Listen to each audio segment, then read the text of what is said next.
Bom, então, essa aula de Química Analítica Quantitativa 1, ela vai ser gravada para que vocês possam consultar e possam assistir novamente, né? Porque a gente, da experiência que a gente teve o semestre passado, os alunos gostavam de assistir várias vezes a mesma aula, né? Porque daí poderia voltar, poderia reler alguma coisa e, consequentemente, assistir, às vezes, em vez de assistir séries no final de semana, assistir as aulas de química. Olha que beleza, né? Então, vai ser uma rotina a, a gravação das aulas, certo?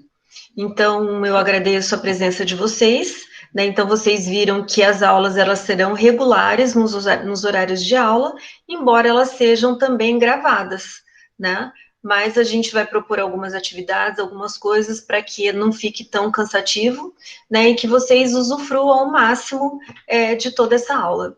Como a aula de Química Analítica Quantitativa, pessoal, é dividida nos 2 horários, isso acaba não sendo tão cansativo como as disciplinas de 4 de uma vez, que eu acho que não é muito o caso de vocês, né?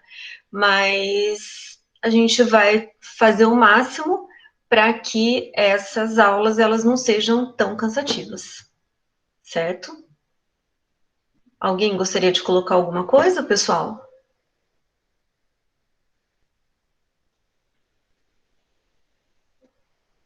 E aí eu sei de uma fama de vocês, do semestre passado, que é uma turma que fala muito pouco, muito, muito pouco. Mas eu já ouvi um feedback de um professor que falando que vocês surpreenderam, que na aula dele vocês até falaram bastante. Então isso procede ou não?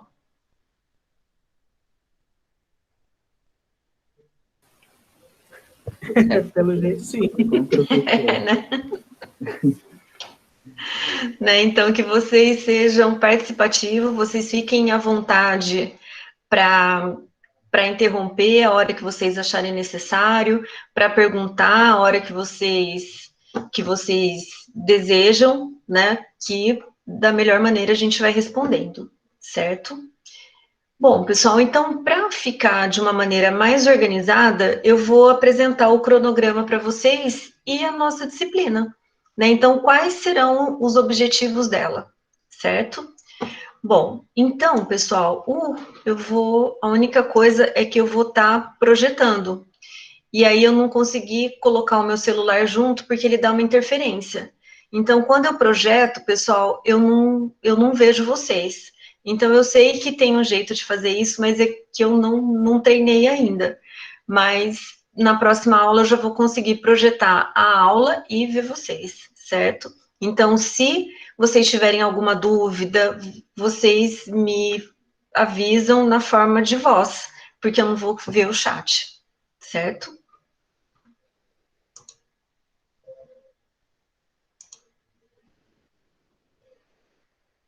Então, deixa eu só abrir aqui.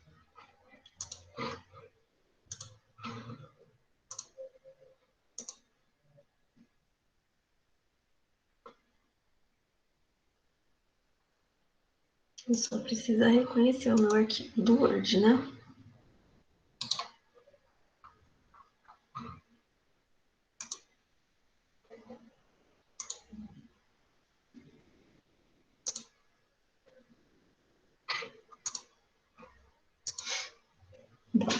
Então, pessoal, esse é o nosso cronograma da disciplina de Química Quantitativa 1. Então, esse primeiro semestre, esse primeiro bimestre, pessoal, então aqui até até o dia 5 de outubro, a gente segue de uma maneira remota, certo? Então, que isso a gente segue, como eu já comentei com vocês, a gente segue o plano de volta do estado de São Paulo, certo? A gente imagina que essa volta vai ser melhor, porque a universidade já está tendo a experiência da volta de alguns cursos na área da saúde. Então, esses cursos, eles foram autorizados a voltarem. Então, a universidade está preparada, vai passar pela experiência da volta deles, e aí com certeza vai estar muito mais familiar quando for a nossa vez de volta. Mas, por enquanto, segundo o cronograma de retorno do estado de São Paulo, nós ficamos ainda em trabalho remoto, certo? Bom, então nós começamos, na verdade, na segunda-feira, dia 10 de agosto, que foi as boas-vindas ao semestre, com a participação de todos os termos do curso. Então, hoje nós começamos com uma apresentação do plano de ensino, o nosso contratinho de trabalho, né, de como que vai funcionar tudo isso, a apresentação do objetivo, das competências e habilidades da disciplina, o conteúdo programático, a avaliação e a bibliografia. Depois seguimos, né, então, uma introdução à química analítica quantitativa, uma atividade de mapa conceitual, a química analítica clássica e instrumental. Dia 27, que é uma quinta, que nós teremos o ciclo de palestra. Nós teremos algumas dimensões práticas, que é sobre simulação e estudo de caso. Depois, setembro, métodos de ensaio e validação de métodos, que são os estágios de uma análise química. Depois, a marcha geral da química quantitativa e amostragem, de novo, uma simulação e estudo de caso, amostragem, preparo de amostra, técnicas de decomposição e solubilização, e aí entramos na semana de avaliação. Em outubro, uma vista de prova, e aí seguimos. Ainda dia 5 de 10 de uma maneira remota, mas depois, a partir do dia 15, já não sei dizer para vocês como que nós estaremos. Então, o semestre, ele está planejado de maneira remota até o dia 5 de outubro, certo? Então, aí seguimos, né? Eu já tomei a liberdade de colocar as aulas práticas, né, de laboratório a partir do dia 5, né? Então, na verdade, a gente já começa aqui, talvez dia 19, já com aula prática, né? Na verdade, dentro daquele esquema de reposição que eu comentei com vocês também, mas a gente já vai tentar viabilizar a possibilidade de fazer as aulas práticas em laboratório. A segunda semana de avaliação começa em dezembro, na primeira semana de dezembro, um período para as avaliações repositivas, o exame final, e aí, dia 17 de dezembro, acaba o nosso semestre letivo, né? Então, encerra aí 2020. A gente sabe que o segundo semestre, ele costuma passar muito mais rápido do que o primeiro. Normalmente, agosto é um mês que demora muito para passar, e hoje a gente já está quase na metade dele, né? Depois, em setembro, nós temos 2 feriados, e o semestre vai correndo, certo? Então, é a gente ficar muito atento com relação aos cronogramas, às atividades, para que isso não fique muito grande e perca prazos, né? Porque realmente vai passar tudo muito depressa. Tudo bem? Então, é esse o nosso cronograma de disciplina. Alguma dúvida, pessoal?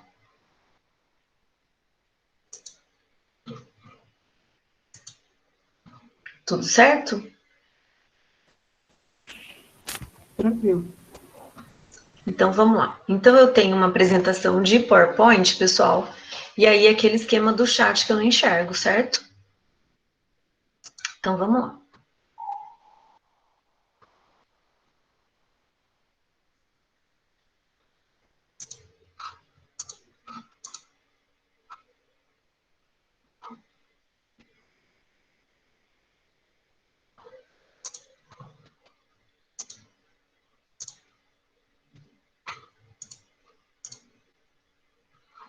Bom, pessoal, então, vocês, até o momento do curso agora, vocês já tiveram uma iniciação na disciplina de Química Analítica. Então, o que que nós sabemos? Nós sabemos que a química, de uma maneira sistemática, ela é dividida nas grandes áreas. Quais são essas grandes áreas? Alguém lembra? Quais são as grandes áreas da química? Um de cada vez, pessoal. Quais as grandes áreas? Que vocês já tiveram contato com elas. Posso falar que a química orgânica é uma grande área? Posso falar que a inorgânica é uma grande área? Posso falar que as analíticas é uma grande área? E posso falar que a físico-química é uma grande área. Tanto que existe uma carga horária bastante elevada para cada uma dessas frentes na matriz curricular de vocês, certo? Bom, e aí, então, frente a isso, nós sabemos que cada uma dessas grandes áreas, ela estuda um ramo da química.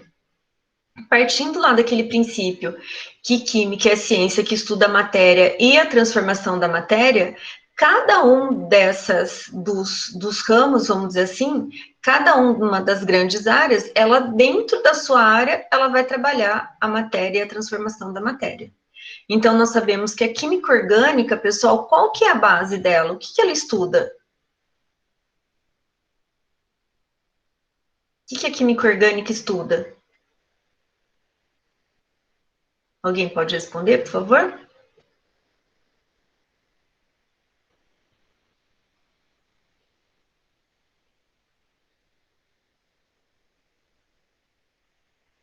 Alguém, pessoal? Química orgânica, o que vocês estudaram lá, os 3 semestres de química orgânica? O que era comum em todas elas?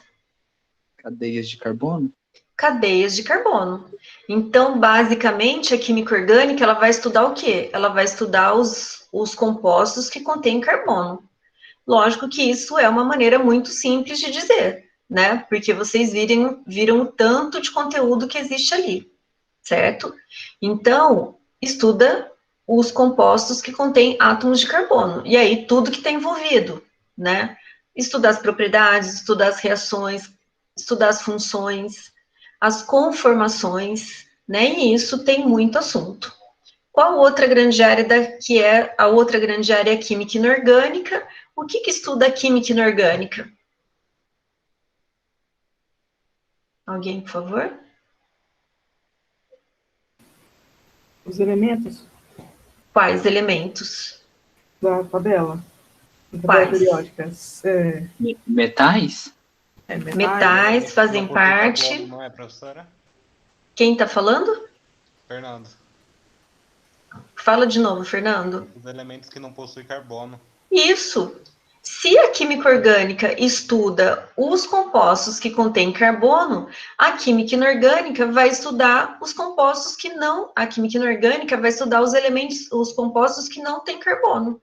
Que aí são todos os metais, são todos os elementos que estão na tabela periódica, exceto os compostos de carbono, certo?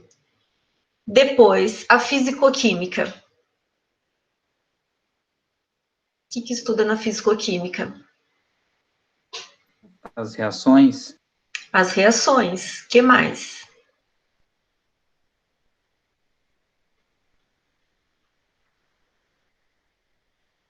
Que mais? Será que a gente estuda as reações?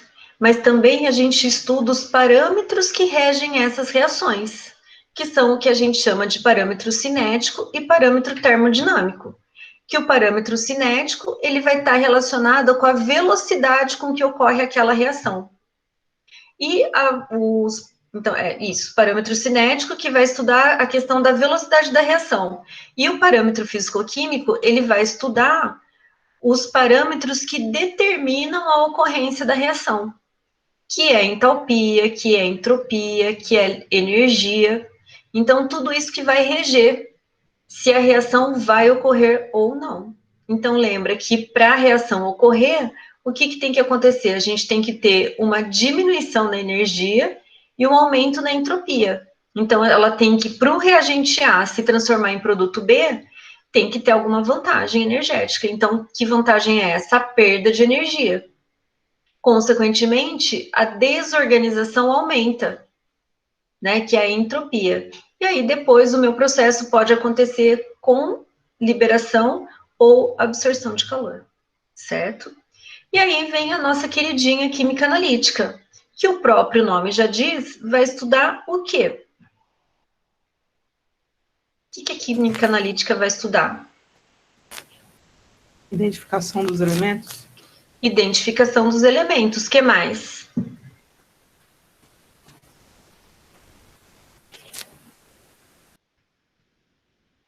Estuda a identificação e o que mais que ela estuda?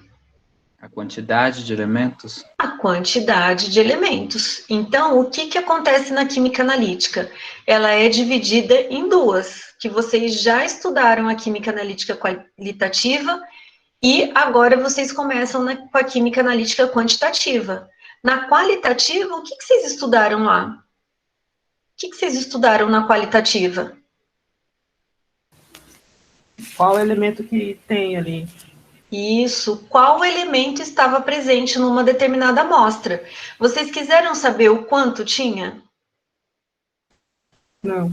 Não, só saber quem era. Então, seguia aquela marcha analítica lá do grupo 1, para saber se tinha mercúrio, chumbo e prata, né? Depois separava, e aí fazia as reações específicas de identificação deles, aí continuava com o sobrenadante, e aí fazia a separação do grupo 2, e aí para cada provável cátion presente ali, fazia reações mais específicas.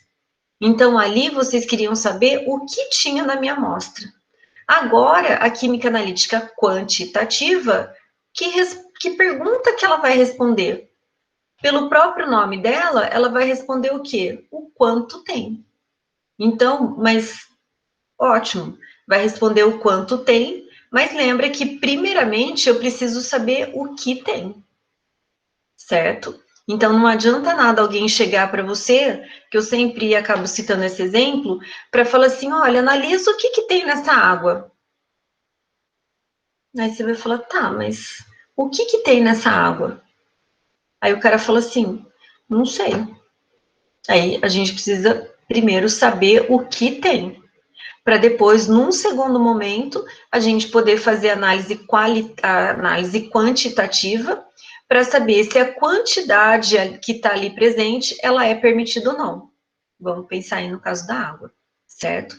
Então, eu já preciso ter a definição do que tem na minha amostra, preciso ter um método analítico desenvolvido para determinar o quanto tem nessa minha amostra, certo? Então, o nosso foco, tanto da química quantitativa 1 e da quantitativa 2 é determinar o quanto tem.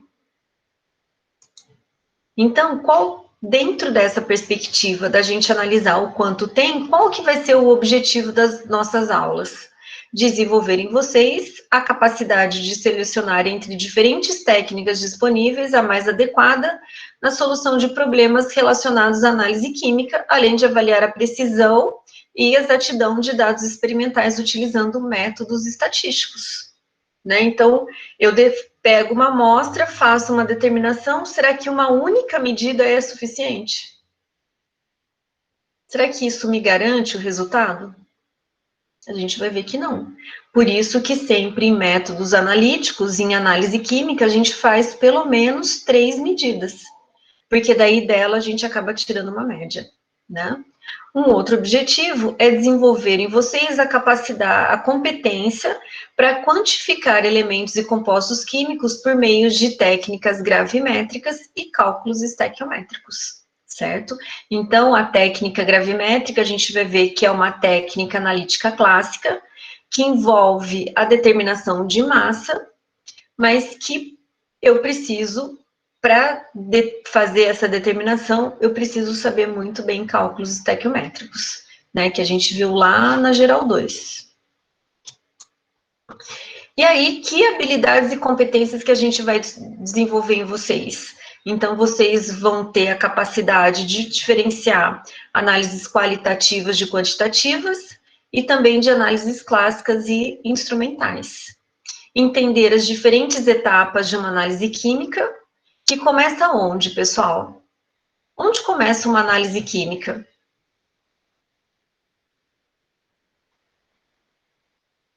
Onde começa uma análise química? A partir da necessidade de se obter uma informação? Sim, mas assim, pensando na análise mesmo, então eu já sei que eu quero obter uma informação, eu já tenho um método separado, qual que é a primeira etapa da análise? Coleta do material? Isso, a coleta do material, que a gente chama de amostragem. E aí, depois disso, vai passar por uma série de etapas. Qual que é a última etapa?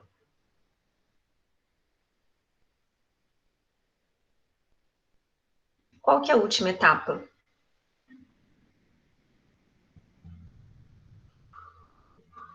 Alguém tem ideia? Pensem vocês numa aula de laboratório que vocês já fizeram. Qual foi a última etapa da aula de laboratório?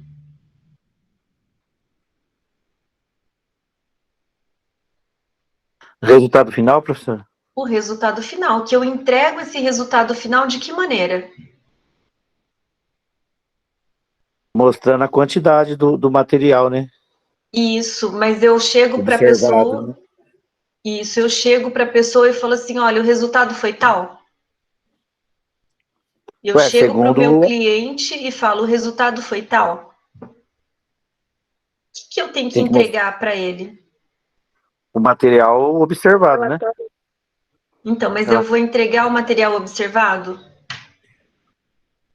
Tem que fazer tipo um laudo para o cliente poder saber do que está se tratando. Isso, que na verdade, pessoal, é um relatório, né? Então, o laudo é algo comentado, né? Mas o que eu entrego é um relatório. Então, na verdade, a minha etapa inicial é a amostragem, a minha etapa final é o resultado obtido, mas que esse resultado obtido ele tem que estar escrito na forma de um relatório. Isso, pessoal, para tudo. Então, não é à toa que vocês são treinados e habilitados a escrever relatório, certo? Então, realizar tratamentos estatísticos envolvendo análises quantitativas.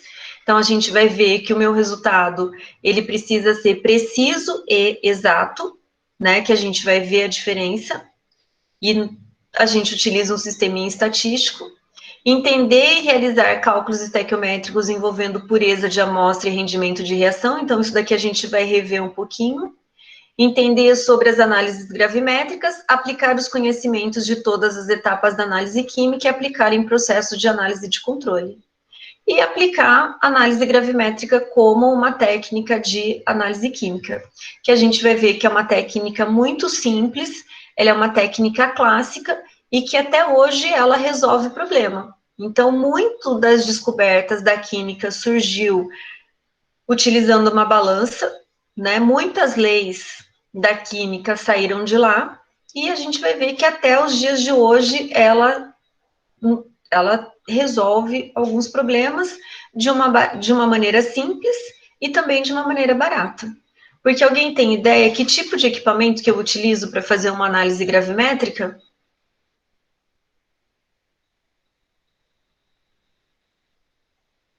Alguém sabe o que é uma análise gravimétrica, pessoal?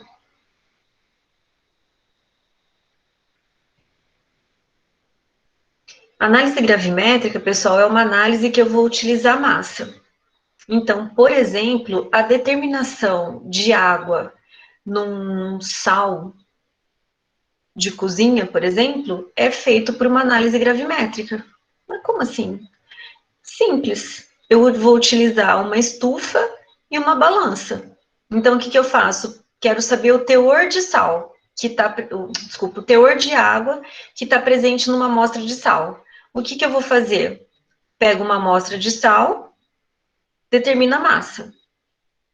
Coloco essa minha amostra para secar numa estufa, numa temperatura aí de 110 graus, deixo ela lá por um tempo, resfrio ela e peso novamente.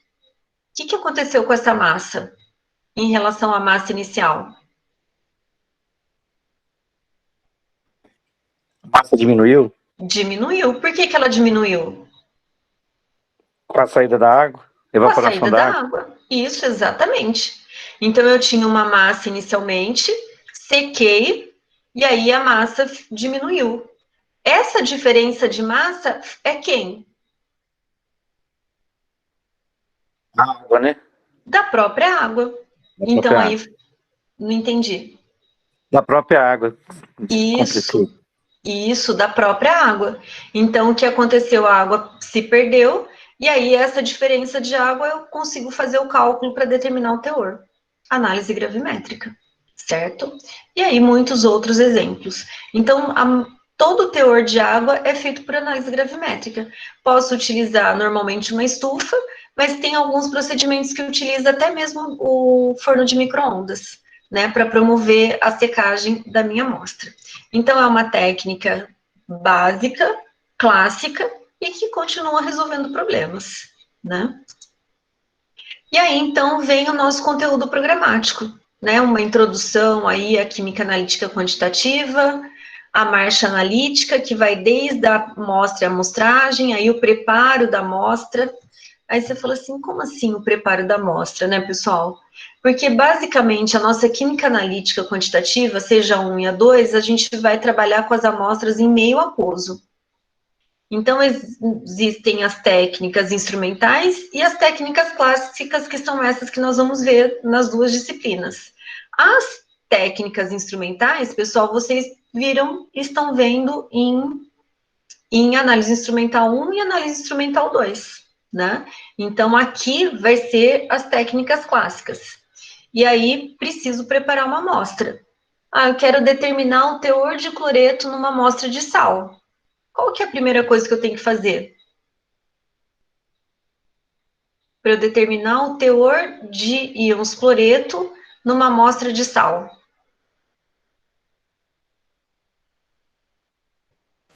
Preparar a amostra. O que é esse preparar a amostra?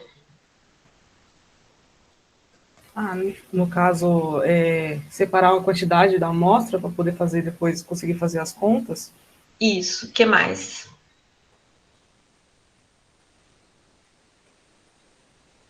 Se eu vou fazer uma análise no meio... Pesar a quantidade. Isso, eu vou ter que pesar a quantidade. E se a minha análise é uma análise aquosa, o que eu vou ter que fazer? Uma titulação? Calcular o volume? Isso, mas antes de tudo isso, pessoal, antes de eu fazer uma titulação, antes de eu calcular o volume, o que eu vou ter que fazer com a minha amostra de sal?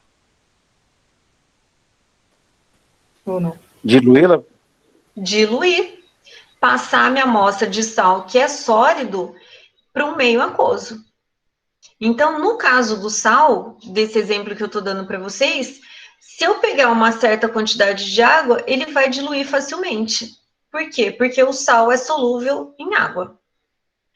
Bom, beleza. Mas aí eu quero determinar o teor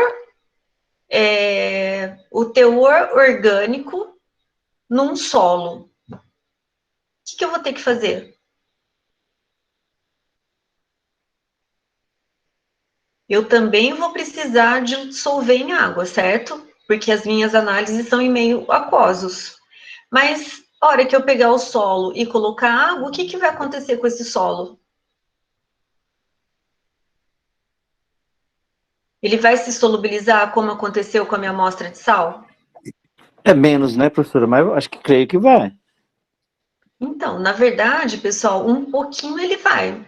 Mas se eu quero determinar o teor, né? Eu estou fazendo uma análise quantitativa, vai poder dissolver um pouquinho? Não, tem que dissolver tudo, né? Vai ter que dissolver tudo. Só que ele vai dissolver com água? Se eu só adicionar água? Com água, não. Não. O que eu vou ter que fazer ali? Tem que ver o produto que dissolve ele, um ácido ou Isso. alguma coisa. Isso, que aí a gente chama de abertura de amostra. Então, eu vou ter que fazer alguma coisa para que essa minha amostra se dissolva num ambiente aquoso. Então, dependendo do que eu estou analisando, eu vou ter que adicionar um ácido, eu vou ter que aquecer, né? Então, no caso do solo, eu vou utilizar um ácido forte, que ele vai fazer o quê? Ele vai oxidar toda a matéria orgânica que tem ali. Mas vai oxidar tudo e vai se dissolver? Não, porque no solo eu também tenho sílica. E aí o que acontece é que a sílica você pode pôr o ácido que for que ela não vai dissolver. Aí o que eu faço? Filtro, e aí obtenho o meu sobrenadante sem nenhum resíduo sólido, certo? E o metal? A mesma coisa. Eu tenho uma liga metálica, e aí eu quero determinar o teor de cobre. Mas se eu pegar a liga metálica, é metal, né? Se eu colocar ele na água, não vai acontecer absolutamente nada. Então, o que eu vou ter que fazer ali? também adicionar um ácido adequado para que esse ácido oxide o meu ferro, o meu cobre, né, ou o meu metal de interesse, e aí para ele, se oxidado, se dissolver em água, certo? Então, tudo isso faz parte do preparo de amostra para análise, que pode ser simplesmente uma diluição, no caso de alguns sais, mas em outros que ela dá um pouquinho de trabalho. E essa parte aqui, pessoal, de amostragem, de preparo de amostra, ela vai existir em qualquer tipo de análise. Por que qualquer tipo de análise? Aqui a gente está encaixando na nossa marcha analítica quantitativa clássica. Então, os equipamentos que eu vou utilizar são simples, mas passou por amostra, amostragem e preparo da amostra. Se eu utilizar o equipamento mais sofisticado do mundo, o equipamento de mais de $1 milhão, o que vai acontecer é que eu vou precisar fazer uma amostra da minha substância de interesse e vou precisar preparar minha amostra. Ah, mas eu vou utilizar um equipamento super sofisticado. Não interessa, porque se ele precisa do componente de interesse no meio aquoso, obrigatoriamente você vai ter que participar dessa etapa aqui, certo? Então, são etapas muito importantes. Aí vem a execução da análise, que vai depender do tipo de análise que eu vou querer fazer, a apresentação dos resultados e a interpretação dos resultados depois, né? Interferente, porque o que vem a ser interferente? É qualquer tipo de substância que possa interferir na minha análise. Então, quando a gente faz análise em laboratório, pessoal, eu dou para vocês treinarem a técnica uma solução, por exemplo, que só tem ferro. Então, o objetivo é vocês testarem o teor de ferro numa determinada amostra. Só que para treinar, vocês utilizam, eu dou para vocês uma amostra que só contém ferro. Ela vai ter algum interferente? Não, porque eu preparei a solução e dei para vocês determinarem a concentração, né? Mas se eu for pegar uma água lá do rio e for analisar ferro, será que ele tem interferente? Ele vai ter, porque é uma matriz muito mais complexa.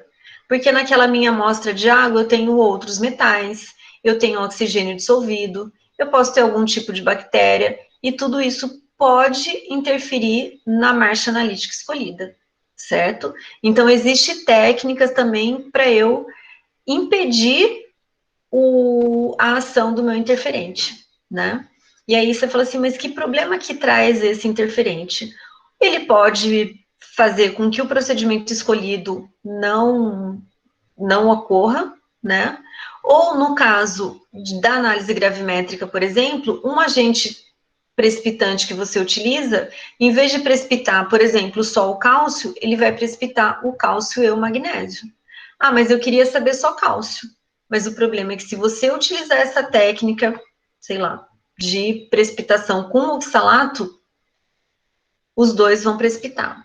E aí, consequentemente, o teor que você calcular vai ser de cálcio mais magnésio, e não só cálcio, certo? Vamos falar um pouquinho da teoria das pesagens, os erros e o tratamento dos dados analíticos, então exatidão, precisão, classificação dos erros e o tratamento estatístico em si, que vocês já viram lá na disciplina de estatística. E depois as leis ponderais e as relações estequiométricas, que a gente vai rever alguns conceitos dos cálculos estequiométricos. E para finalizar, análise gravimétrica, né? Então nós vamos ver quais são as considerações e importância que essa análise tem hoje. Quando eu falo em análise gravimétrica, ela pode ser de duas maneiras. Ela pode ser análise gravimétrica por volatilização, que é esse caso que eu mostrei para vocês do cálculo da determinação do teor de água em sal. Então, por diferença de massa evaporada, eu determino o teor. Mas eu também tenho análise gravimétrica por precipitação. Então, como que eu vou tirar a minha substância de interesse do meio? Eu vou adicionar um agente precipitante e ele vai precipitar. Ah, mas vai precipitar só o meu elemento de interesse? Não, ele vai precipitar um composto. E aí, por meio de cálculo estequiométrico, é que você vai chegar no elemento que você quer. Então, um exemplo clássico que a gente tem de de análise gravimétrica por precipitação é determinação de níquel utilizando a dimetilglioxima. Então, o que acontece ali? A gente tem uma amostra de níquel mais 2, aí a gente faz uma adequação de pH, adiciona a dimetilglioxima e ela dá um precipitado lindo, né? Vermelho, floculado, é super bonito, né? Mas, na verdade, eu precipitei ali o níquel? Não, eu precipitei o dimetilglioximato de níquel. Mas e agora? Como que eu faço a conta? Ué, cálculo estequiométrico. Você tem aquela massa do composto todo, então, para eu fazer o cálculo do teor do níquel, é simples, né? Se eu tiver massa molar, se eu tiver a proporção, né, a estequiometria da reação, a gente resolve qualquer coisa, né? E aí, dentro disso, a gente vai ver qual que é a condição para que ocorra a precipitação, os requisitos para ocorrer a precipitação, solubilidade de precipitados, o que a gente chama de solução homogênea, precipitação em solução homogênea, que é bem controverso, né? Como que é precipitação em uma solução homogênea, né? Os probleminhas que pode ocorrer com relação a processos de precipitação conjunta, como esse que eu relatei do magnésio e do cálcio, né? Maneiras que a gente pode eliminar as contaminações e as operações analíticas gravimétricas básicas, que é precipitação, filtração, lavagem, secagem, calcinação, resfriamento e pesagem, certo? Então, com isso, pessoal, lá para novembro, a gente encerra o plano de ensino da disciplina com esse assunto. A metodologia, pessoal, tanto a parte prática como a parte teórica é dada por mim. Então, nós vamos ter, nesse nosso normal remoto, a gente vai ter as nossas salas de aula no Meet, a gente vai ter aula expositiva, em algumas vezes, resolução de exercício, discussão de um artigo científico. Aí você fala assim, nossa, mas tem muito artigo científico disso, não é uma técnica clássica? Sim, é uma técnica super clássica, pessoal. Mas qualquer tipo de análise, como eu falei para vocês, qualquer tipo de análise que for fazer e que requer a marcha analítica mais simples ou requer uma marcha analítica muito sofisticada, o que vai acontecer é que ele vai precisar passar por uma abertura de amostra. Então, há muitos artigos científicos dos mais modernos, dos mais novos, e que ele passa aí por uma abertura de amostra, né? Então, possivelmente algum seminário, as atividades invertidas, que elas já acontecem, já que a gente está num ambiente remoto. E aí, a questão das aulas práticas, a gente vai fazer algumas simulações, alguns estudos de caso para adiantar, mas quando, na nossa possível volta, que a gente consiga, então, fazer as práticas principais.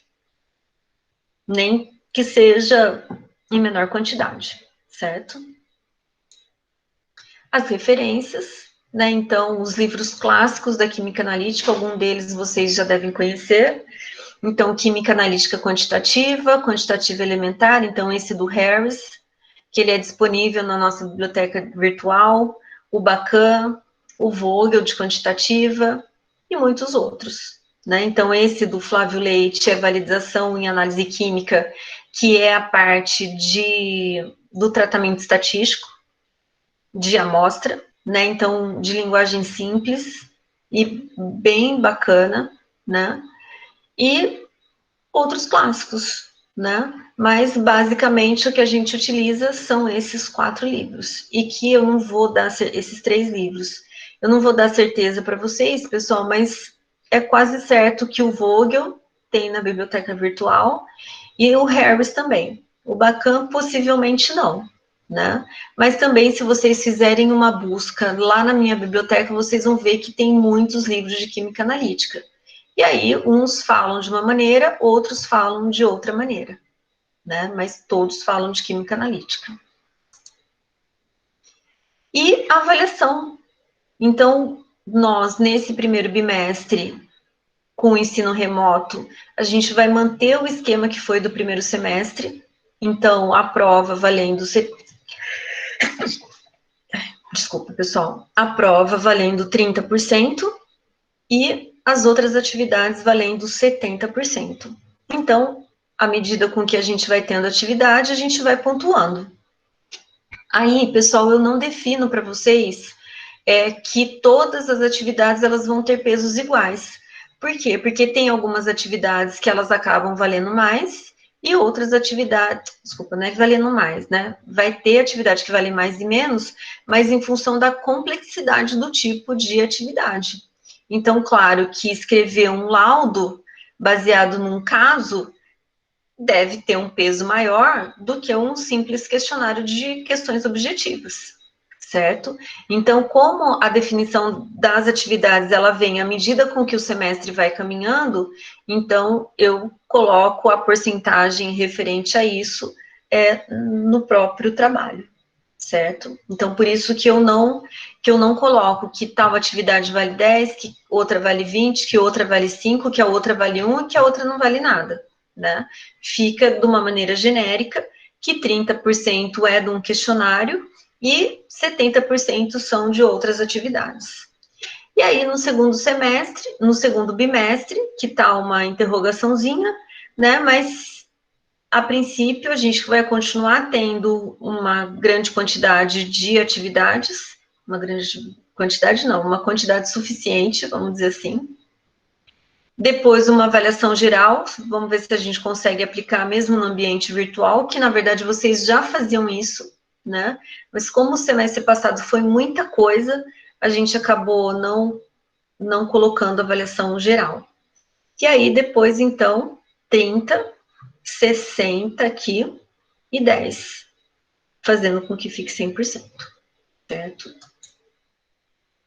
E aí, então, o nosso bimestre, pessoal, ele começou lá no dia 10 de agosto, e como eu falei para vocês, ele vai até dia 3 de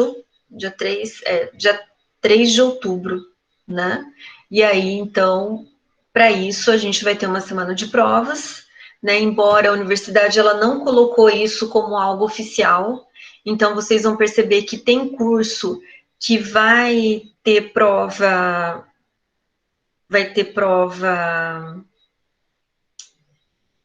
que vai ter semana de prova e vai ter curso que não vai ter semana de prova. Pessoal, tá tudo certo com a internet aí? Vocês me veem e ouvem perfeitamente? Pra mim tá normal, professor. Tá normal? Tranquilo. Tá. Deixa eu só ver que No tem um meu recadinho caso, né? aqui. Oi? No meu caso tá normal. Tá. Deixa eu só ver que alguém escreveu algum recadinho aqui. Agora que eu moro no sítio.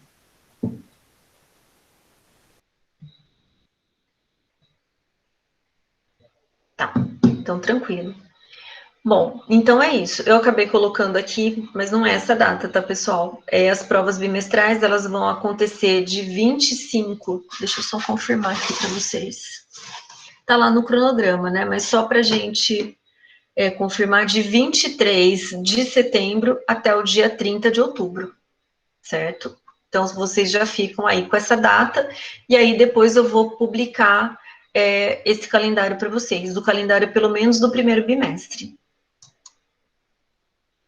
E aqui o nosso calendário analítico, né? Então, que eu mostrei para vocês na segunda-feira. Então, 26, 27, 28 é o ciclo de palestras do profissional da área da química. Depois, de 23 a 30, a semana de avaliação, né? Lembrando que o ciclo de palestra ele vai acontecer de maneira remota. Depois, em outubro, de 19 a 22, o ENEP, né, que é importante que vocês participem, a inscrição tá super em conta, acho que tá R$10, pessoal, muda agora dia 20, mas é uma super chance de participar com coisas bastante interessantes. E o Empreendo no Oeste, que eu também conversei na segunda-feira e já tem gente querendo participar de uma possível equipe, né? Então, eu fiquei de ver o regulamento para ver se já está liberado o procedimento e o próprio regulamento para a gente ver como que vai funcionar.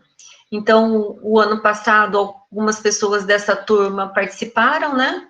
Então, a Hélida, quem mais participou? A Angélica participou. Foi eu, a Angélica, a Milena, o Léo e o Emanuel. Isso. E que foi uma boa experiência, Hélida? Foi sim, foi bem interessante. É uma coisa nova, assim. Pelo menos o tema do ano passado tirou a gente um pouquinho do nosso aconchego ali, porque foi bem diferente. Uhum. E aí eu já estou sabendo que seu nome está na lista de novo, né? Sinal que valeu a pena? Valeu sim. Tá sim.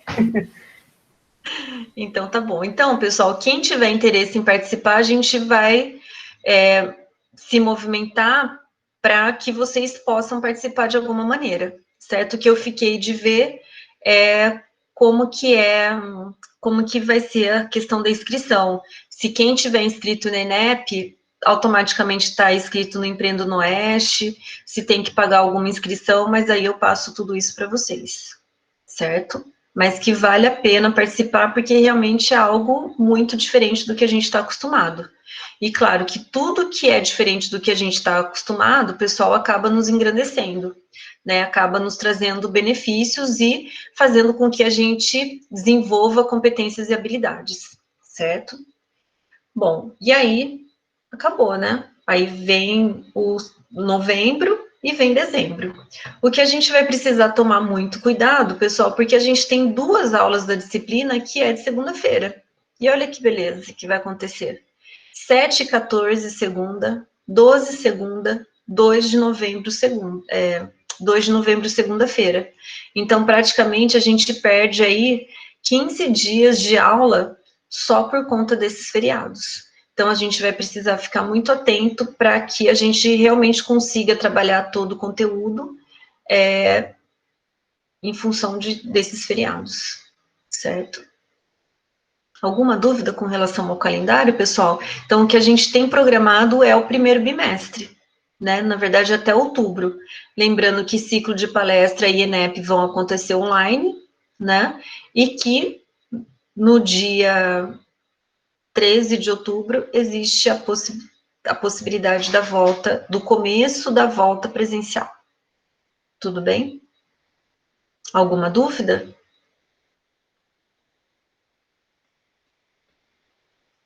Podemos seguir?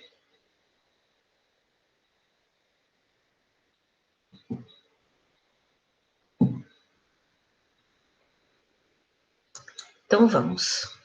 Então, pessoal, bom, então com isso eu finalizo a parte de apresentação de plano de ensino, pessoal. Ninguém realmente tem nenhuma dúvida?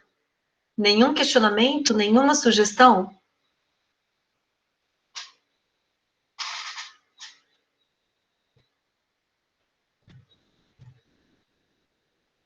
Não, nada. Tudo certo, tudo lindo. Então, beleza. Então, a gente continua.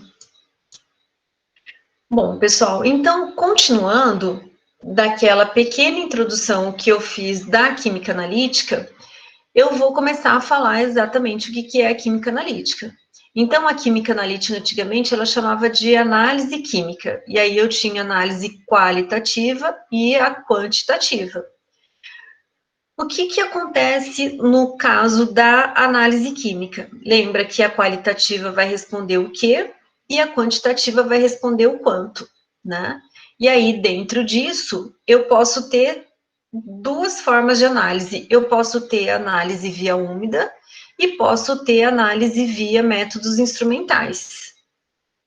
Que isso a gente chama de via úmida, é aquela que eu tenho que estar em algum meio líquido que não necessariamente precisa ser água. Pode ser etanol, pode ser acetona, mas no nosso curso a gente vai focar na via úmida aquosa, né?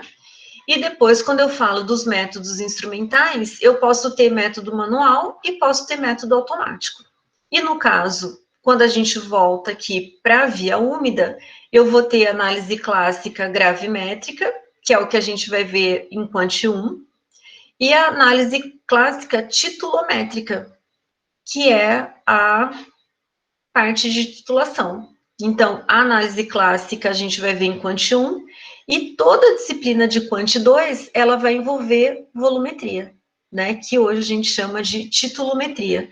Por que é clássico, pessoal? O que eu preciso? Então, eu já comentei com vocês que na análise gravimétrica eu preciso de estufa, balança, um dessecador e uma mufla, em alguns casos, né? E na análise titulométrica ou volumétrica, pessoal, o que eu preciso? Qual é a vidraria clássica da volumetria? Alguém pode responder, por favor? Bureta? Bureta, que mais? Usa bastante a bureta, o Erling. O Erlen, Balão. balão volumétrico, A proveta também usa bastante. proveta. Que mais, pessoal? Pipeta? A pipeta, qualquer pipeta, pessoal? Não, volumétrico. A volumétrica, né? Então, por quê? Porque, na verdade, eu utilizo a pipeta volumétrica para fazer uma amostragem, né? Para pegar uma certa quantidade de amostra, certo? Então, elas são clássicas porque elas são muito básicas, diferentemente dos métodos instrumentais, que normalmente ele pode ser um método fotométrico, né? Que envolve emissão de luz ou absorção de luz, ou excitação, né, por um laser, por exemplo. Posso ter os métodos eletroanalíticos, que envolve a característica elétrica do meu composto, né? Então, aqui, os métodos fotométricos vai envolver as questões da interação do meu composto de interesse com a luz, e aqui com a energia elétrica, né? Então, com a eletricidade. Então, a resposta virá em função disso, certo? Então, pessoal, é isso. No nosso caso, a gente vai ficar onde? A gente vai seguir esse lado aqui, da via úmida aquosa, para análise clássica, gravimétrica e a titulométrica. Pessoal, vocês conseguem enxergar aí que um meio úmido, água, é completamente diferente do meio úmido etanol? Vocês enxergam essa diferença?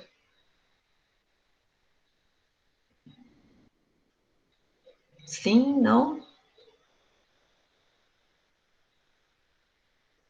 Eu dissolver um sal em água, ele vai ter o mesmo comportamento de dissolução se eu dissolver ele em álcool? Não. Não. Por que não? Porque a água vai diluir melhor do que o etanol? Sim, porque, na verdade, vai ter a ver, pessoal, com o que a gente chama de constante dielétrica do meio. Então, que isso vai interferir no processo de dissolução. Que o processo de dissolução nada mais é do que a separação dos cátions e ânions de um sal. Lembra que ocorre a dissolução, e aí eu crio ânions e íons, né? Na verdade, eu crio íons em solução. E aí, dependendo da concentração, vai fazer com que dissolva mais ou menos, né? Ou dependendo do sal, que dissolva mais ou menos. Mas esse comportamento de separação de cargas que ocorre na dissolução, ele é completamente diferente em um meio e no outro. Então, na água vai ter um comportamento, no etanol vai ter outro comportamento, numa acetona vai ter outro comportamento, no hexano vai ter outro comportamento, e aí, consequentemente, então, muda. Mas que no nosso caso sempre vai ser aquoso, certo? Bom, então, quando a gente fala da análise química quantitativa, existem várias etapas, como a gente já comentou. Então, eu preciso saber, primeiro, a definição do meu problema analítico, qual que é esse problema analítico nesse nosso caso? Qual que é o problema analítico envolvido?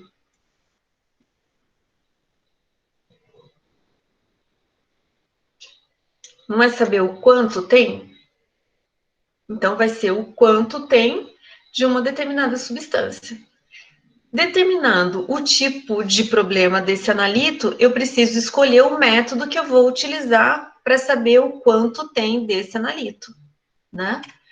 A obtenção de uma amostra representativa, Então, eu preciso saber onde que eu vou coletar para que ela seja representativa, porque, claro, que se eu tenho um caminhão que tem, sei lá, 2 toneladas de açúcar, eu não preciso, de sacarose, eu não preciso analisar toda aquela quantidade para verificar alguma coisa que tem aquele açúcar. Então, eu posso pegar uma amostra pequena e fazer análise dessa amostra, desde que essa amostra seja representativa.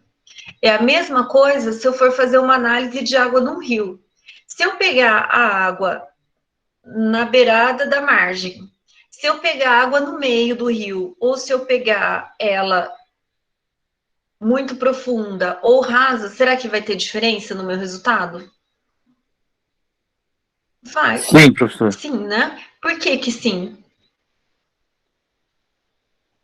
Porque cada amostra vai ter uma substância diferente, né? Eu creio, eu acho. Ela vai ter uma representação diferente. Então, Diferente, por é. exemplo, desculpa, quem falou? Como não, Marcos, eu só... Pode continuar, professor. Porque, por exemplo, vocês já devem ter ido num rio e verificado que a temperatura da água perto da margem, que é mais rasa, por exemplo, ela é diferente do que está no meio. Será que ali vai ter diferença da quantidade de oxigênio presente? Certamente vai. Por quê? Porque a solubilidade do oxigênio em água numa determinada temperatura é diferente do que em outra, né? Então, a gente sabe que os gases são mais solúveis em temperaturas mais frias e menos solúveis em temperatura quente. Então, aquela água da margem, ela vai representar o todo? Não. Então, eu sempre tenho que escolher e fazer uma amostragem adequada, certo? Bom, então a escolha do método, a obtenção da amostra representativa, que na verdade existe um procedimento de coleta, né? Então, quem trabalha na parte de controle de qualidade sabe que existe um procedimento de coleta. Preciso fazer um pré-tratamento da minha amostra, que é aquela questão de dissolver ou de fazer a abertura da amostra, né? A análise química em si, o tratamento dos dados, que é o tratamento dos resultados obtidos, e a apresentação dos resultados na forma de um relatório adequado. Em alguns casos, a apresentação de um laudo. O que é o laudo, pessoal? É a entrega do resultado comentado. Então, por exemplo, eu sou dona de um laboratório e fiz uma análise de água, de oxigênio dissolvido. E aí me deu um valor, por exemplo, de 7 miligramas por litro. Então, esses 7 miligramas por litro, o que significa isso? É um número adequado? Está acima do permitido pela legislação? Está abaixo? Então, o que significa isso? Né? Então, aí eu comento que esse valor é um valor adequado, porque o limite aceitável pela legislação para aquele tipo de água é até 5, e aí esse tem 7, né? Então, eu comento o resultado envolvido naquela amostra, né? Obtido, né, naquela amostra. E aí, as diferenças dos métodos. Então, o método clássico é ideal para análises esporádicas, porque a gente tem uma questão de tempo envolvido. Então, lembra, voltando para o exemplo do sal, né? A gente pega a amostra, coloca ela na estufa. Eu posso deixar 2 minutos na estufa? Não, ela precisa ficar pelo menos 40 minutos. Tirou da estufa, eu posso deixar ela em cima da bancada? Ela quente? Não. Por quê? Porque se ela estiver quente, ela vai absorver a umidade do ar. Beleza. Então, eu fiz certinho. Coloquei lá na estufa e aí eu coloquei no dessecador. No dessecador, ele tem que ficar um tempo também para chegar à temperatura ambiente. A hora que eu for pesar a minha amostra, eu tenho certeza que saiu toda a água? Como que eu tenho certeza se saiu toda a água da minha amostra?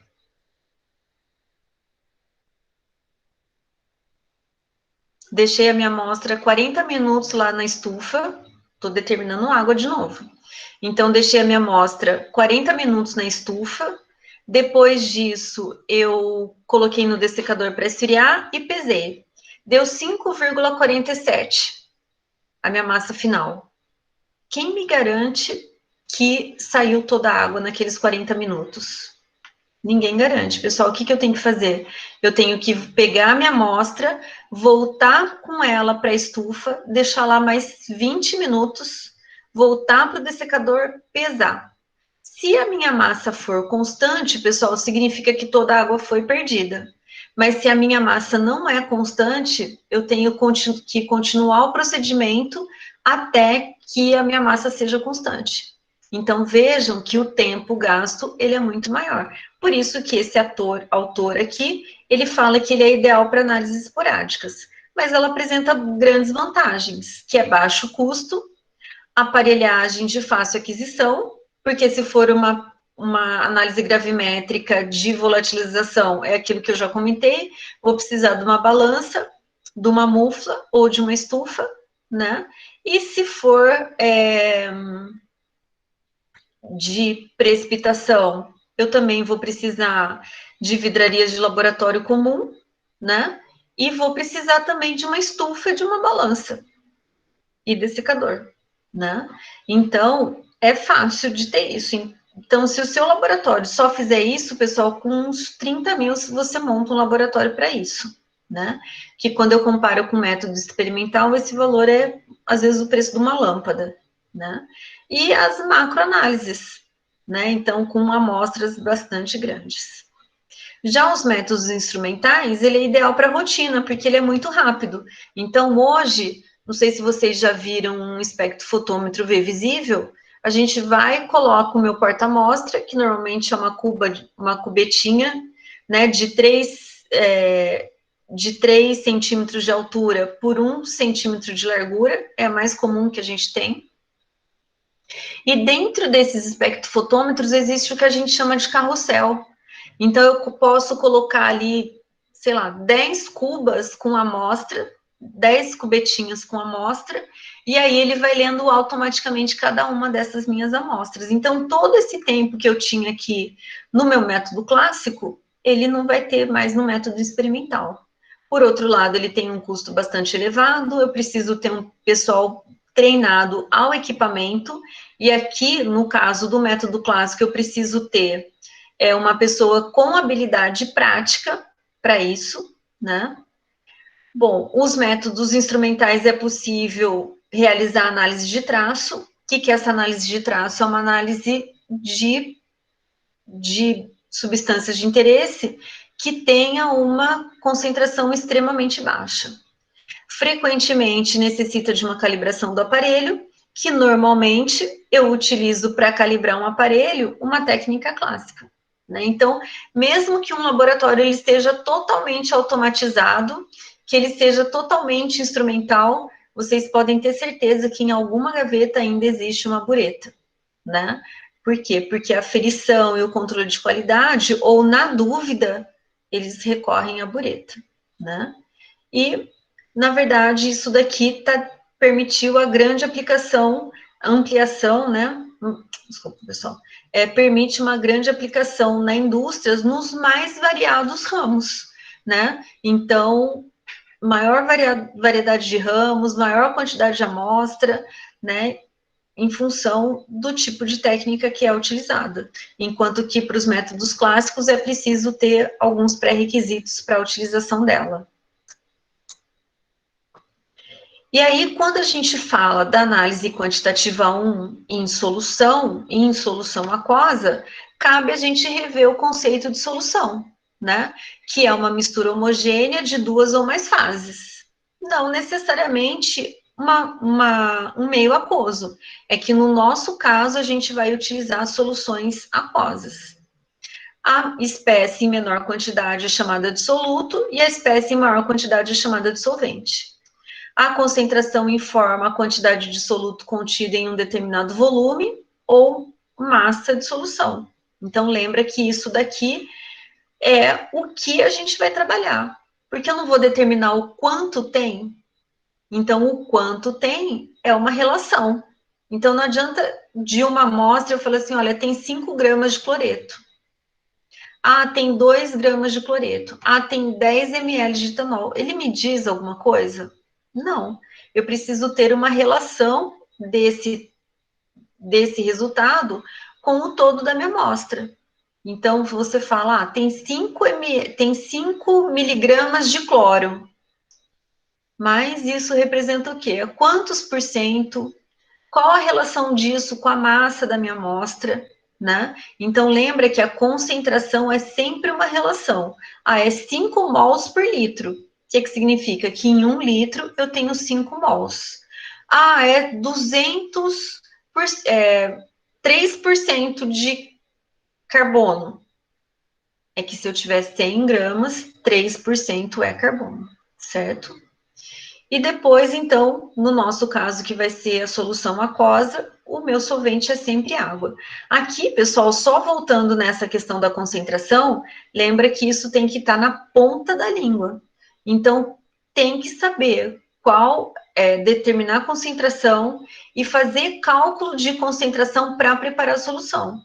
Bom, eu quero preparar 50 ml de uma solução 1% de cloreto de sódio. Eu tenho que ter a capacidade de fazer isso.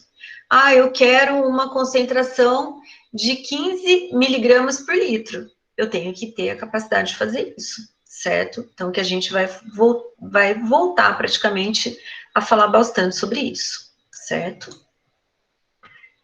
E aqui, quais os problemas analíticos que a gente tem no dia a dia, né? Eu tenho aí a aplicação dele e resolução, na verdade, em controle de qualidade, que vai desde a parte de matéria-prima e até o produto final. Porque eu preciso saber o quanto tem de impureza, eu preciso saber o quanto de reagente eu vou utilizar, eu preciso verificar se no meu produto final qual que é o teor de água, como a gente já conversou, né? Então, o controle de qualidade de matéria-prima e produto. Controle de produção, né? Então, por exemplo, adição de carbono, níquel, cromo na fabricação de aço. Porque a gente sabe que, de acordo com o teor de cada um desses elementos, o meu aço sai de uma maneira diferente. Então, por isso que eu tenho aço carbono, eu tenho aço inoxidável, eu tenho aço de corrente, eu tenho aço de níquel que eu utilizo para o meu tratamento dentário, né? Então, controle de produção, porque isso vai refletir na qualidade do meu produto final.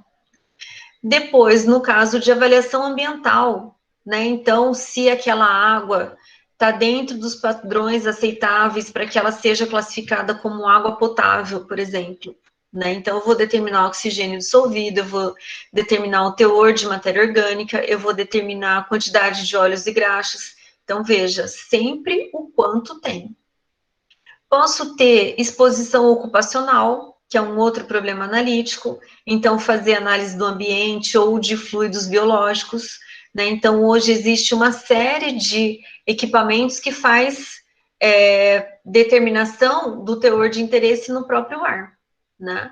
Por quê? Porque para saber se a pessoa vive num ambiente insalubre, se ele tem direito àqueles 30% a mais de salário em função da insalubridade de onde ele está trabalhando, né? Os fluidos biológicos, né? Então, hoje aí do Covid-19 tem alguns exames que são exames de sangue, então você vai determinar a sua carga viral ou a quantidade de anticorpos, né? Então, um exemplo super clássico de química analítica, pessoal, é quando a gente faz, vocês eu não sei ainda, que vocês são super novos, mas quando a gente faz um check-up, por exemplo, que eu vou medir colesterol, vou medir açúcar, vou medir triglicérides, vou medir tal hormônio.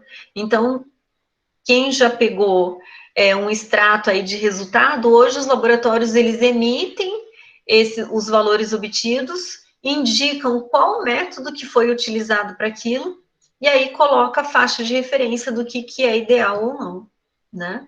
Então, não necessariamente exposição ocupacional, mas também é algo do nosso dia a dia, né?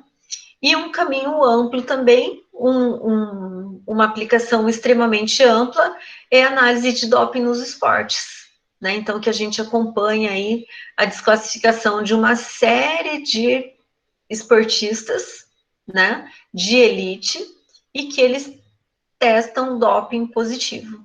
Aí é feita uma contraprova, né, e o que acaba acontecendo é que acaba confirmando, né. Por quê, pessoal? Porque o parque tecnológico de equipamento que eles utilizam, né, os comitês esportivos, principalmente o Comitê Olímpico, né, eles utilizam equipamentos extremamente evoluídos, né, e por isso que eles conseguem pegar quantidades nanoméricas de determinadas substâncias.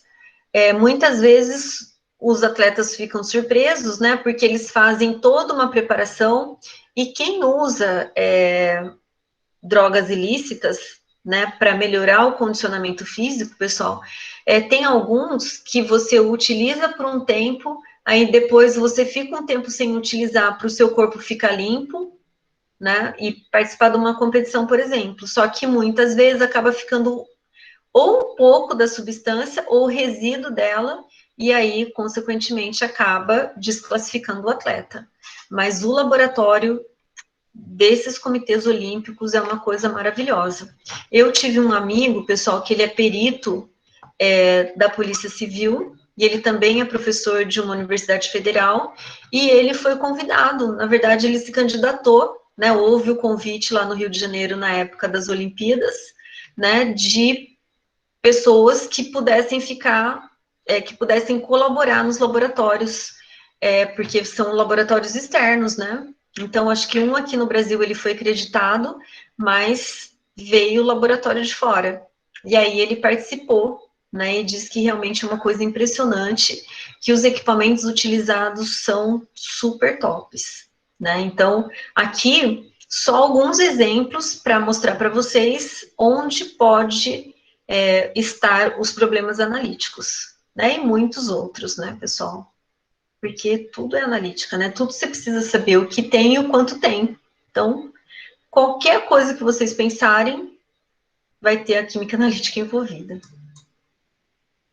E aí, pessoal, o semestre, ele vai depender de estudo. Então, como eu falei para vocês, a disciplina, ela é muito agradável, a gente faz muito paralelo com o nosso dia a dia, mas precisa estudar, né? Que aí a piadinha, né, de que até a queimadura tem 3º grau, né, vocês estão aí na caminhada para concluir o curso, né? Então, 5º termo, na verdade, vocês já passaram dos 50% de curso, né? Então, já passaram e tendem a ficar cada vez mais confortáveis, mas claro que a dedicação ao estudo vai ter que existir, né, de uma maneira remota ou ao vivo, né.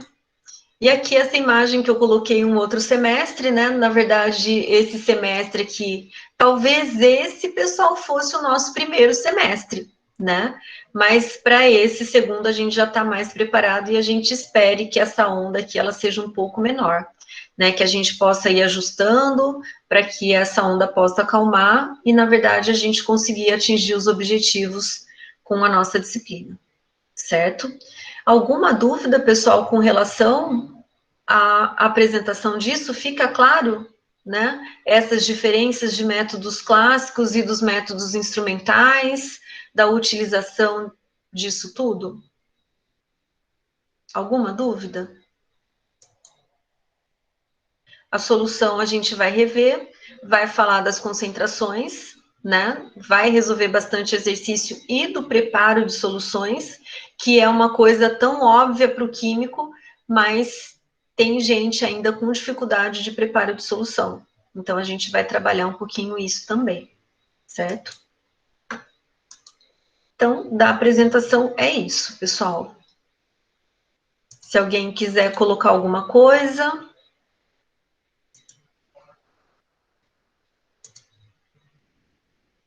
Alguma dúvida?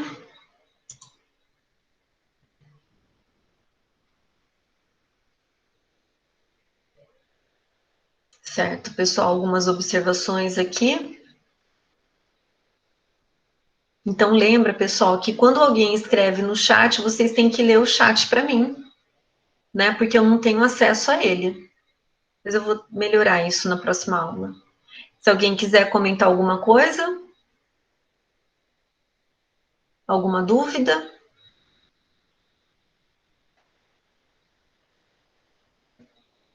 Aula do que vem agora?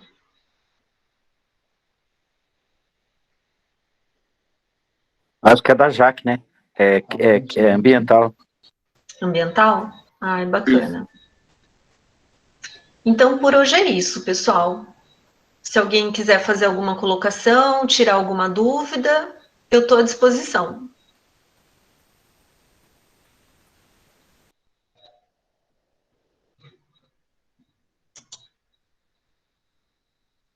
Eu só vou Pra mim tá anotar. tranquilo, professor. Tá tudo bem, Marcos? Tudo bem. Tudo Eu bom, na só... medida dos possíveis, né?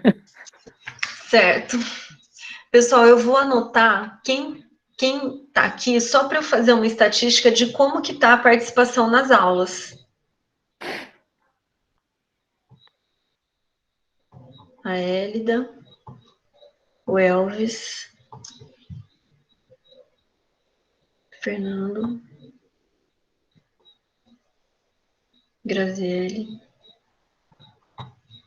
Henrique, João Vitor, José Carlos, Marcos,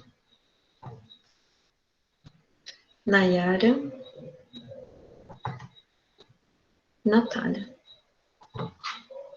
Certo, pessoal. Então, acredito que a gente teve uma grande presença na aula, porque tem vários alunos que estão fazendo a disciplina na modalidade pair, né? Então, praticamente de quem assiste, acho que está todo mundo aqui, certo? Então, por hoje é isso. Eu vou ficar aqui na sala mais um pouco. Se alguém quiser tirar alguma dúvida, seja da disciplina ou do curso, ou dar alguma sugestão, pessoal, vocês podem ficar à vontade. Só para esclarecer também, lembra que eu montei aquele grupo, né? Que aquele grupo, pessoal, que tem todos os alunos do curso de Química, é para eu enviar alguns recados rápidos, né? E também que não precisa ser um recado tão elaborado quando eu envio por e-mail. Porque eu tenho recebido bastante coisa interessante, só que às vezes eu não consigo ter tempo hábil para encaminhar para vocês e vocês acabam perdendo oportunidade. Então, aquele grupo, ele vem justamente para a gente tornar a nossa comunicação um pouquinho mais ágil, certo? Vocês viram que ele é mudo, né? Então, só quem é administrador que consegue colocar as coisas, mas se vocês tiverem alguma dúvida, vocês aí entram em contato por e-mail, ou se for muito urgente, pelo próprio WhatsApp, certo? Então, se ninguém tiver mais nada para colocar, eu encerro a aula, pessoal. Então, hoje a nossa aula teve pico de 15 alunos participando, que isso é muito bom. Então, boa noite para vocês e boa aula. Boa Quem noite. quiser ficar mais um pouquinho, eu estou à disposição. Boa noite, professora. Boa noite, pessoal. Boa noite. Boa noite.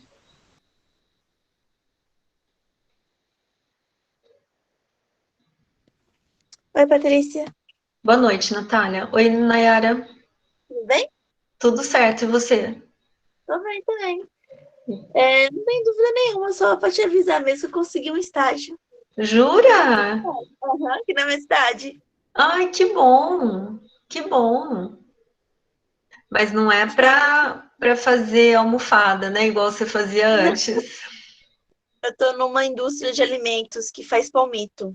Ai, que delícia, que ótimo. Comecei ontem, Ah, porque é uma empresa bem pequenininha, familiar, né? E aí, como o dono de lá conheci e peguei estágio, e a mulher dele saiu de licença da maternidade. Então, meio que juntou o útil ao agradável. Eu tava precisando de estágio, uhum, e ele tava precisando de alguém, e talvez eu precise ficar lá até o final do ano. Vamos ver a volta, né? Mas aí é um estágio oficial. Período, Que não entendi. meio período, com carteira assinada. Ai, que bom. Então, porque você está matriculado em estágio, né? Sim, sim. Eu comecei a fazer lá na própria Oeste mesmo, junto com o Diego. Aí como que surgiu de fazer por aqui, né? Aí tô Uhum, aproveitando. E o Diego também deu apoio de fazer por fora e tudo mais, tipo, fora uhum, de presidente. Aí uhum. eu Ai, que ótimo. Então você já viu a questão de documentação, tudo com o professor Diego? já Ah, mandei tá. até pro RH deles. Ah, legal. Não, tudo. Uhum. Ai, que ótimo, que ótimo. Mas você faz análise química lá, é na área da química. Isso, na verdade. Mas é Muito. análise físico-química. Uhum. Ah, já tá ótimo, né? Ô, tá muito bom. Ai, que bom, Nayara. Você viu, as coisas vão acontecendo, né? Tá acontecendo. Uhum. Mas o importante deu certo. É Ai, isso. que bom, Nayara. Só pra Que te dar a bom. notícia mesmo. Muito obrigada pela boa notícia, né? A gente gosta de receber notícia boa também. Então tá bom. Boa Tá noite, bom? Patrícia. Boa noite, Nayara. Obrigada, viu? Tchau, Imagina. tchau. Tchau. E aí, prof? Oi, Fernando. Bom?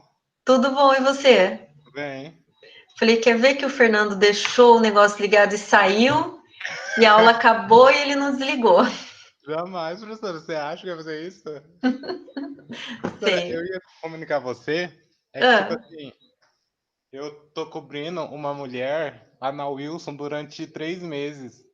hum, E eu tenho que ir de madrugada.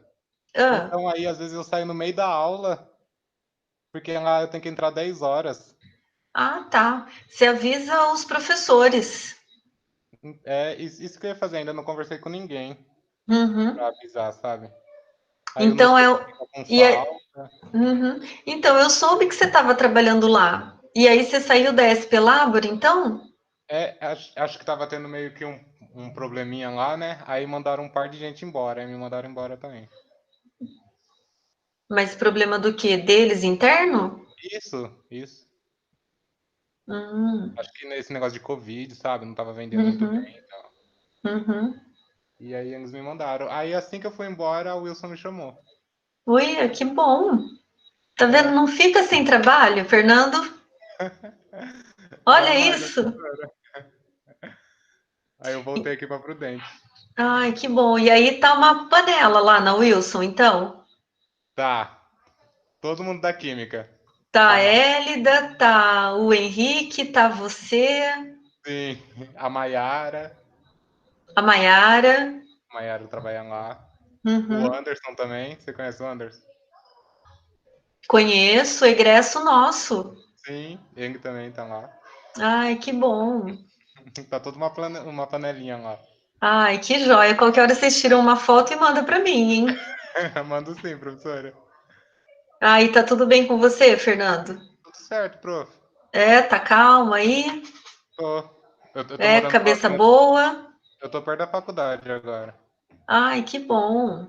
Em frente à faculdade. Mas tá morando com gente conhecida? Não, eu tô morando sozinho. É? E dá conta? Dá? Ó, acho que dá, professora. Ah, então tá bom. Mas a Deveria ser. cabeça tá boa. Tá. Tá mandando, né, na verdade. Eu voltei pro psicólogo, que a minha mãe pediu. Ah, Aí eu tô fazendo também por webcam, né? aham. Mas tá tranquilo agora. Ai, que bom. É, e cuidando da cabeça, né? Sempre, né, professora? Sempre, até eu voltei. Sério? Professora, eu Sério. queria voltar a fazer crossfit, você acredita? Olha, uma delícia. Eu É me só sinto esperar bem. abrir. Eu mandei mensagem pra mulher lá, mas ela falou assim que não voltou ainda, né? Uhum. Ó, Fernando, na verdade voltou, mas na clandestinidade. Se você tiver interesse em falar com ela de novo, eu sei que tá entrando gente nova. É que eu não tô treinando mais lá. Ah, entendi. Então, aí eu tava conversando com ela. É, então, vê, é muito legal. É que agora com essa história da pandemia, Uhum. a gente não tem ido mais. Sei, sei. Então, eu tenho treinado, na verdade, com o Jair, né? Aham. Aí na sua casa mesmo. É, na verdade, treina 2 casais, eu e o Jair e um outro casal de amigos. Entendi. Só nós 4. Entendi, prof. Mas beleza, então. Eu vou ver se eu volto a mandar mensagem pra ela. Aí qualquer coisa. Tá Tomando bom, aí cuidado também, né? você me fala, Beleza, então, prof. Eu só queria tá te avisar bom? sobre isso, que eu vou estar saindo no Ah, meio das aulas. tá joia. Obrigada, Fernanda. E sucesso lá, que você fique mais que esses 3 meses, né? Tomara, né, prof? Eu tô gostando de ir lá, gostei bastante. É. Ai, com esse Pessoal, monte de gente conhecida aí, o ambiente deve ser super gostoso, né? verdade, tá muito bom. O povo se encontra no café e tudo mais. Ou a gente toma café lá, né, de manhãzinha. Ah, Mas assim, a única pessoa que eu não consigo ver é o Henrique. Mas a Hélida, o resto eu consigo ver tudo. ai, que legal. Que legal. Manda um abraço pro pessoal lá, pro Anderson, que faz tempo que eu não vejo, Mando sim, prof. tá Pode deixar. bom? Ok, Então prof. tá joia, Fernando. Até Boa mais. noite. Até. Boa noite. Tchau, tchau. Tchau.